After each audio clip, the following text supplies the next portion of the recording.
محترم سامعین کرام، محرم الحرام کے پہلے عشرے میں کیا غم منانا چاہیے؟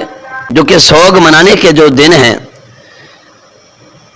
اعلیٰ حضرت عظیم البرکت تاجدار بریلوی رحمۃ اللہ نے فتاوی رضویہ شریف کے اندر فرمایا، جب کوئی بندہ مومن فوت ہو جائے تو 3 دن سے زیادہ سوگ منانا جائز نہیں ہے۔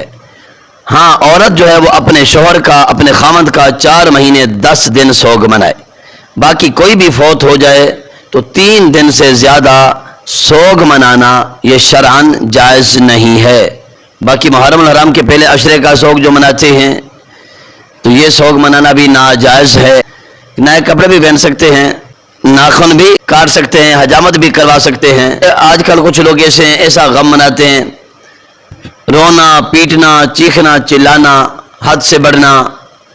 اللہ کے نبی صلی اللہ علیہ وسلم نے ان کے متعلق کیا ارشاد فرمایا؟ محرم الحرام کے پہلے عشرے میں اور بالخصوص 10 محرم الحرام کے دن جو لوگ پیٹتے ہیں ان کو ضرور سننا چاہیے۔ ہمارے پیارے نبی صلی اللہ علیہ وسلم نے ارشاد فرمایا، حضرت عبداللہ بن مسعود رضی اللہ تعالیٰ عنہ فرماتے ہیں، رسول اللہ صلی اللہ علیہ وسلم نے ارشاد فرمایا، من ضرب الخدود وشق الجیوب ودعا بدعوى الجاہلیہ۔ اللہ کے محبوب صلی اللہ علیہ وسلم نے فرمایا، جو اپنے رخسار کو پیٹے، گریبان چاک کرے اور زمانہ جاہلیت کی طرح آواز نکالے، چیخے چلائیں، اللہ کے محبوب فرماتے ہیں وہ ہم میں سے نہیں ہیں، وہ ہمارے راستے پر نہیں ہیں۔